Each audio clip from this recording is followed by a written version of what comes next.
it was a pretty decent game week. Quite a few talking points to discuss, some big results, and yeah, gonna give my thoughts and opinions on every single game. As always, let me know your thoughts on any of the games we discuss in this video.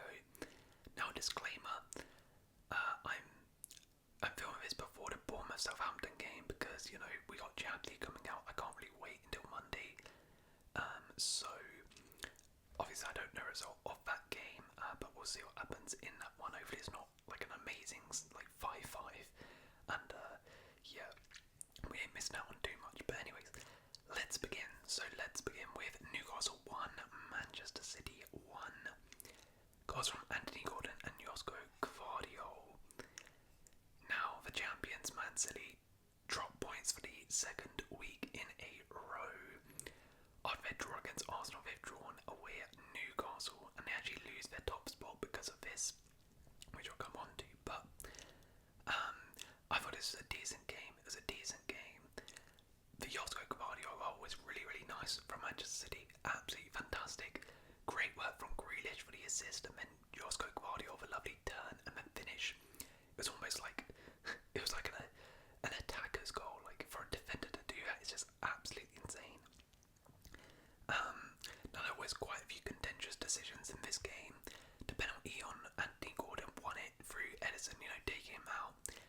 Some people said it wasn't a pen, you know, there was barely minimal contact, but I always think in that situation, if an attacker goes around a keeper on a one-on-one and there's a little bit of contact and the attacker goes down, it's a pen.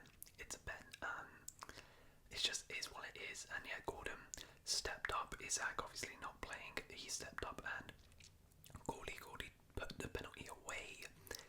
Gordon in particular in this game, I thought in general his overall play was really, really good. The way he pressed in this game was absolutely relentless, and this was one of the things which I think caused City a lot of problems in this game. The Newcastle press was really, really aggressive from the front, like super, super aggressive, as they're sort of known for.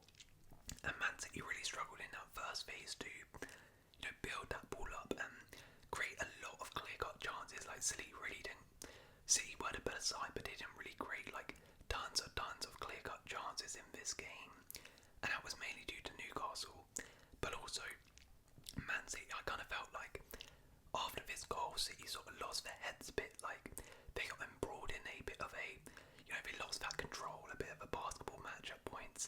Newcastle had some decent chances actually to win the game. So I think if you're City, you'll be a bit frustrated by that. You know, there was a penalty call on Joel Linton, which maybe on another day could be given. Kovacic came in with a dangerous challenge, which potentially could have been a red card. So, as I said, I think City just really lost control of this game. But to be fair, going away to Newcastle and getting a point isn't the worst thing in the world. Newcastle are a good team. I think they'll be a bit disappointed. I think Newcastle can be very, very happy with this. A much better performance than the last week from Newcastle. So, well done to them.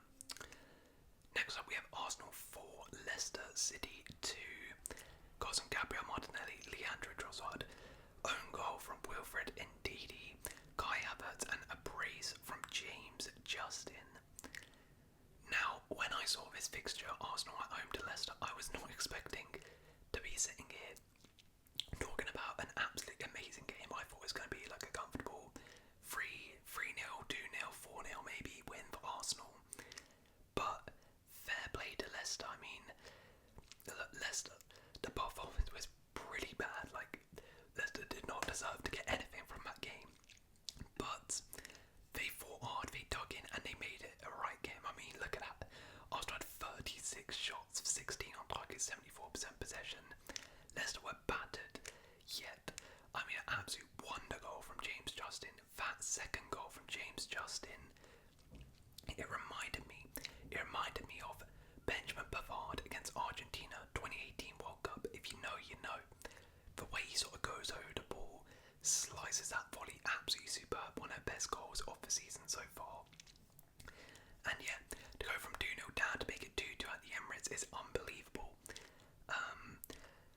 As I said, the performance wasn't great, but at the end of the day, I think this is a bit of a free hit for Leicester going away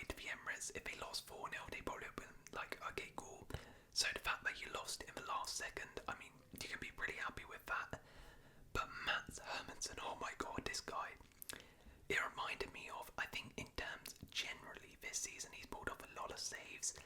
Reminds me a lot of Thomas Kaminski last season for Luton, where he would just get absolutely peppered with shots every single game, and he would just do really, really well, rack up the saves. Hermansen was unbelievable in this game, absolutely unbelievable. But yeah, there were some contentious decisions in this one as well. For the first goal, people were saying maybe it's a foul by, I think, Saliba on Vardy in the build-up. Not for me.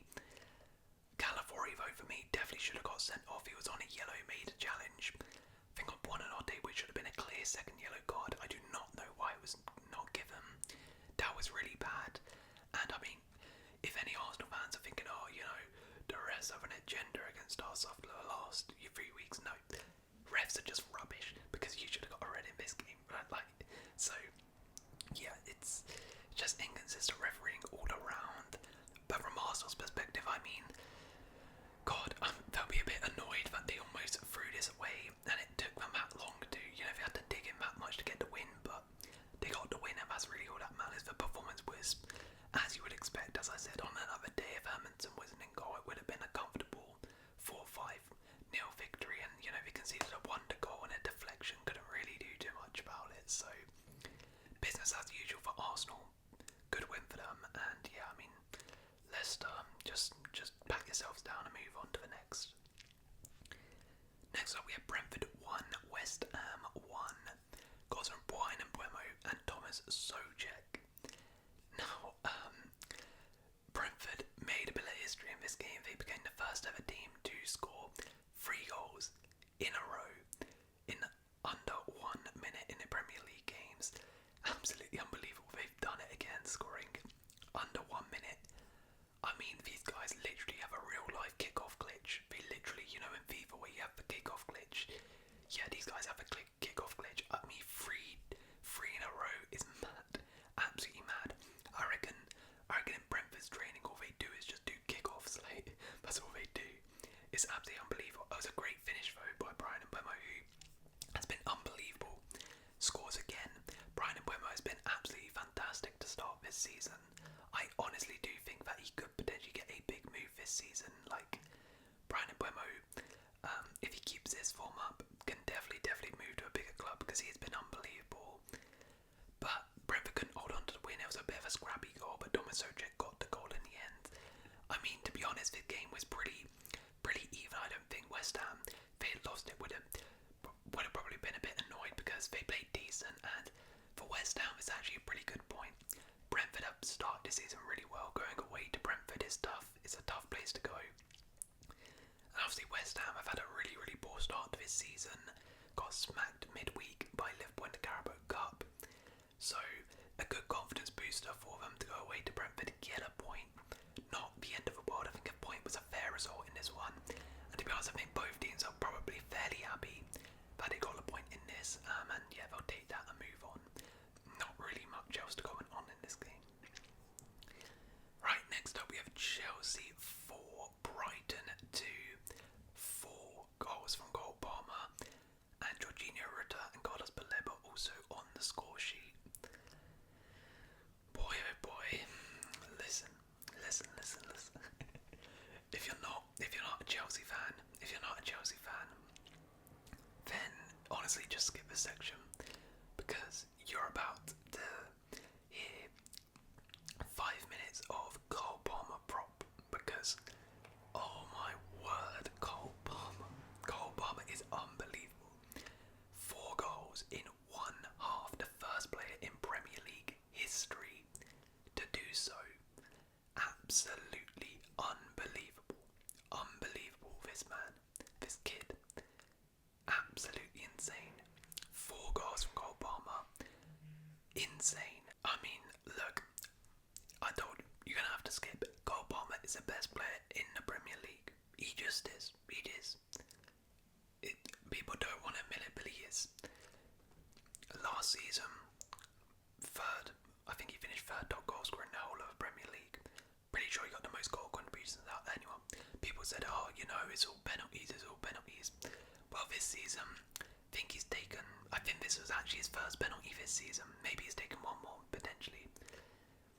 He's got 4 goals in one game. One of those only one of those pens. He got 3 assists against Wolves, a hat-trick of assists. He is creating, he is scoring, he is doing everything, and he's even added more weapons to his arsenal with one of the best free kicks I've seen from Chelsea player. Like, I don't remember last time a Chelsea player scored a free kick. Cole Palmer with an absolutely amazing free kick from so far out. He can do free kicks now, he can do penalties, he can do one-on-ones, you can do it all. I mean, he did miss a couple one-on-ones, but I'm going to forgive him. Cole Palmer can create, he can score, he can dribble, he can do everything you want in a player. What other player in the Premier League can do what Cole Palmer does? I don't know. It's unbelievable. It's absolutely unbelievable, and I've run out of words to describe this kid. This kid is just unbelievable. He is absolutely unplayable. And I mean, in general, I was so happy with the attack. This attack is beautiful. Cole Palmer, Jadon Sancho, Nicholas Jackson, Noni Madueke. Now, granted, the rest of them were a little bit dodgy in front of goal, like Madueke, Jackson, a bit wasteful in front of goal, but we saw in this game yet again, give us a bit of space on the counter-attack. I think generally we might be the best team in the league when it comes to counter-attacks because of our players. They're so fast, they're so direct. Because of Cole Palmer, you can just slot in a ball, play someone in behind so easily. Like, we tore Brighton apart on the counters, like we tore up Wolves. Absolutely unbelievable. Sancho winning a penalty. Jackson probably should have scored this game, but yeah, the attack is just absolutely beautiful. And yeah, I'm so happy with this. Now, I mean, defensively, Robert Sanchez, jeez, man, this guy, Sanchez has actually been pretty good this season. But the problem with him is I always know he's got games like this where he's just completely a lunatic and just at fault for both goals. Like, it is what it is. Yeah. But what a performance by us. Very, very happy with this. With this win. Brighton, I mean, I was a bit confused by Brighton though. Their game plan was really weird because they just allowed us so much space. Like I said, we're one of the best counter-attacking sides. When you give our space, we're punishing teams. So the fact that Brighton played such a high line, to me, was just really, really weird. Like, I'm not sure why on earth they did that.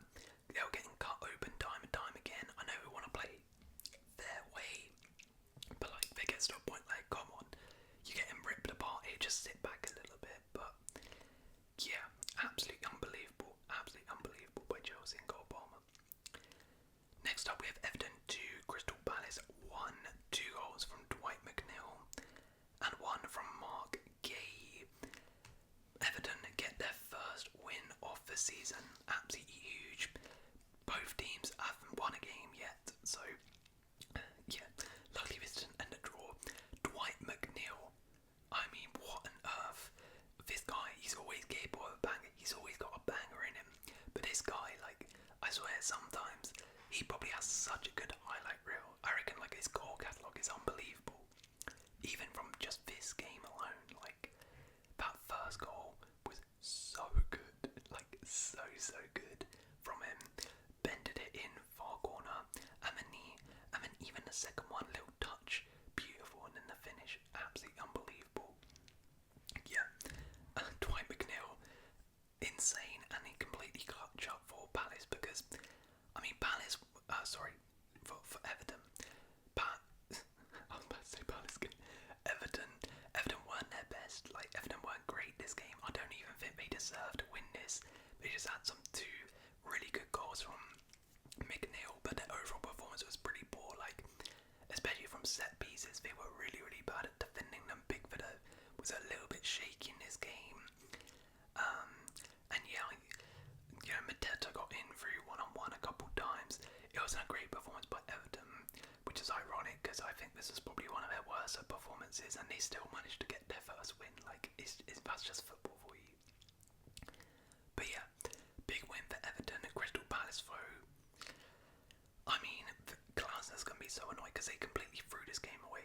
They completely threw this game away. First half they dominated, but they didn't kill the game off. They were 1-0 up, but they did not kill the game off. They had a lot of chances. And then, you can't do much about this first one. It's a wonder goal. But then after that, heads drop.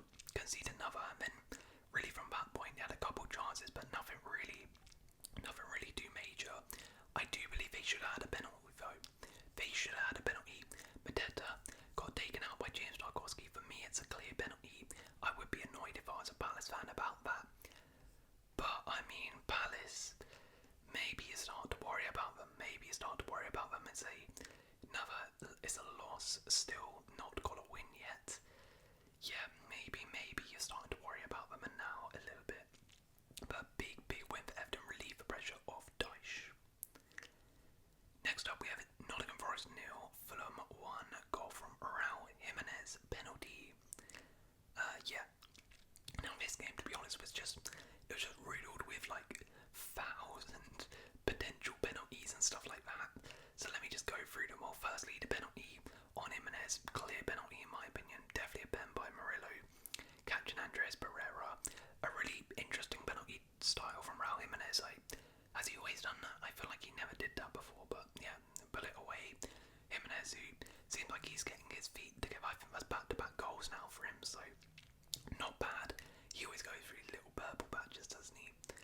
Anyways, so for me, Forest should have had a pen. Daiwa Awoniyi, I think it's Joachim Anderson, not a pen. But Anthony Elanga, I think, was fouled by Calvin Bassey. For me, that's a pen. And then the other goals, yeah, whatever. But in terms of the actual game, I mean, a big win for Fulham. A big win, back-to-back wins. Fulham's away record was pretty bad last season, so getting a away win at Forest is really good. Forest, of course, have been fantastic this season, so that's a huge win for Fulham. I thought a draw probably would have been a fair result, to be honest, but Fulham, massive dub for them. Forest, a bit unfortunate. They had a couple chances, they couldn't really convert. And then obviously it got undone by a penalty, so they're going to be a bit annoyed. I think that is their first loss as well this season, so their unbeaten streak is over. But yeah, I think a draw probably would have been fair overall. Next up, we have Wolves 1, Liverpool 2. Goals from Ryan Nuri, Ibrahim Konate, and Mohamed Salah, penalty. So this was a good game. And credit to Wolves because they really took the game to Liverpool in this game. Like, they really took it to them. They were so unlucky. Like, Wolves had some decent chances. Liverpool didn't really have too many chances themselves, and Wolves, both goals. The first one, Sam Johnston probably should have saved, and then the second one's a penalty. Like, Wolves were really unfortunate. I feel so bad for them and Gary O'Neill because they've not even, like, they've had a couple games, but most of their games this season, they haven't even been that bad, especially for last three, Villa, Newcastle, and this one. Like, they've been perfectly fine, deserved to get at least a point from those games, yet they've still come out with 3 losses. Yeah, Sam Johnston, I mean, he went from hero to zero, really. Unbelievable save against Dominic Szoboszlai. He has to score that. And then minutes later, Ibrahim Konate, lets it through. But I think Wolves really struggled though in terms of creativity. Like, their goal, to be fair, was a bit lucky. I mean, Ibrahim Konate, I don't know what on earth he was doing there.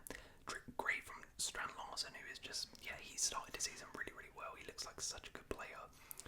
But I did think the creativity was a bit of an issue for Wolves in terms of they couldn't really get out the first phase, especially towards the end of the game. Like, it was a lot of like passing out from the back, and he's really struggled. Liverpool, their press was really good, so Wolves struggled to build up and break through that and create some chances. But I think overall Wolves are pretty decent in this game and unlucky not to get a victory. I also think that potentially could have been a red card. Diogo Jota went in a bit high on his challenge, got a yellow card, got away with it slightly. But yeah, I think from a Liverpool perspective, very happy with this. It was a hard-fought victory, not their best performance, but they got the victory. And that's something you want to see. It's all well and good playing amazing and battering teams, but you also want to see that other side where can you win when you're not playing too well, when you're maybe not at your best, and Liverpool did so. They dug in and found a way to win. Real credit to them. Fantastic win for them. Away from home at Wolves, and yeah, top of the league, Liverpool now. Next up we have Ipswich 2, Aston Villa 2, 2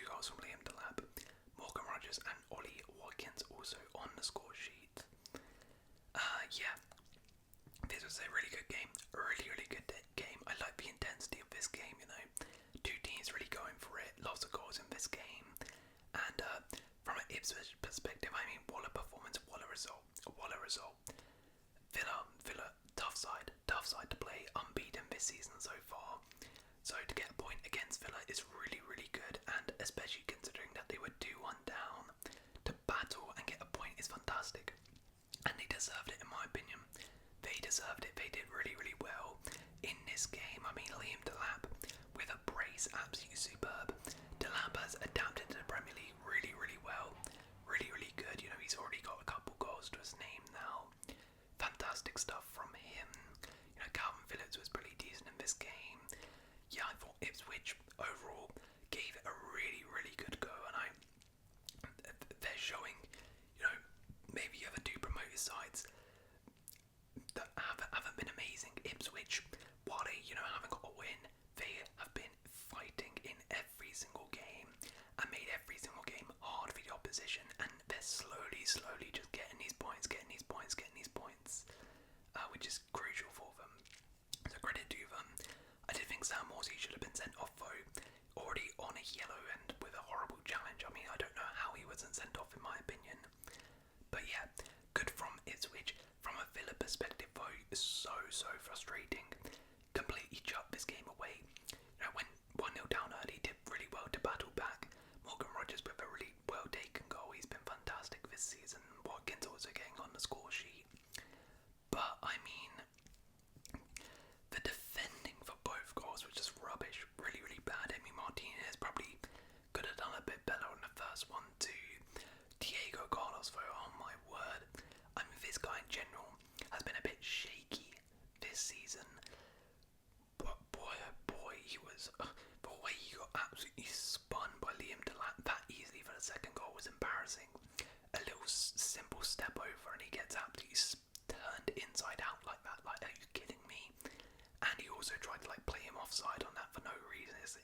It was just stupid from Carlos, and I don't know why he's still playing. He should definitely be dropped for their next game. Midweek, if he plays against Brighton, they might be cooked because Carlos is not having a good time. But yeah, Villa will be very disappointed that they threw away these 3 points. However, I mean, Bodmin Road away is a little bit of a tough game. At least they didn't lose the game. You know, so we should have some decent chances. But yeah, they got away with 8 points. Right, the final game here is Manchester United 0, Spurs 3. Goals from Brennan Johnson, Dejan Kulusevski, Dominic Solanke, and a red card for Bruno Fernandes. Now, addressing a red card, I've seen a little bit of debate on this online. Personally speaking, I don't really understand. I think it's a red card. I mean, when your leg is that high up, it's pretty much a red card almost all the time. Like, there's no need for your leg to be that high up on someone's leg, with your studs kind of showing as well. I understand that. I think he probably slipped. I don't think he actually meant to do that, to be honest. And there wasn't like really malicious intent. Like, clearly not. It was just sort of like a dangling leg. But still, as I said, if your leg is that high, your foot is that high, in my opinion, you're asking for trouble. So I understood that. But here's the thing. I actually think that red card has kind of saved this man, Erik ten Hag, because the narrative has now changed. The narrative is, oh, you know, bad result, bad performance, but they had 10 men, you know, give them a bit of slack. Before this red card, Man United were getting absolutely bopped around. The red card would have made no difference. United would have lost this game 3-0, even if they had 11 men. They just would have. They got absolutely destroyed in this game. It was so poor. Spurs had an absolute field day from minute 1. You could tell Spurs were going to win this game. The intensity they came out with, the hunger, the way they were cutting through the defence so easily from just the first opening 2 minutes was evident, and then they easily got their goal. Mickey van der Ven with an amazing run through the United defence, which from a United perspective, how on earth is that allowed to happen? Like, shocking, absolutely shocking. And yeah, United were really, really poor. They had a couple counter attacks in that, you know, first half, but couldn't really punish them. Really poor on the counter attack. And then the defending again, you know, the second goal, so poor from Lisandro Martinez. Same thing that happened against FC Twente. Jumps up, doesn't get the ball. The they're suddenly getting exposed, gaps everywhere. And yeah, Kulusevski was a really good finish actually. And you know, if Spurs were more clinical, they would have had 4 or 5. If Timo Werner wasn't on the pitch, they probably would have had 6 or 7 if Son was there. I mean, Timo Werner, jeez man, this guy, I forgot how bad he was, man. I forgot it. I'm so glad he's not wearing a Chelsea shirt anymore. Like, the amount of one-on-ones this guy had and just doesn't score, like, it's so bad, so bad. Now, to be fair, the second half, they did give it a bit of a go. Like, after the second goal, you know, United had a couple little chances here and there, but overall it was a pretty bad performance. Spurs were in cruise control in this game. Full credit to Spurs though, really, really good performance by them beating United like this, even if they have 10 men, is fantastic. As I said before, for 10 men they were great anyway, they were probably going to win the game. A really good, well-worked set piece as well for Solanke's goal. Solanke getting on the score sheet again, which is good for them to see, but yeah, he also should have got a second. Pedro Porro with an unbelievable pass. But yeah, I mean, the pressure is mounting on Erik ten Hag now. Another back-to-back 3-0 losses at home. I don't care if you have them, I don't care if you're playing Liverpool, if you're Man United, you can't be losing 3-0 back-to-back at home. And you factor in 20 in there, Troy FC 20 at home in the middle of that.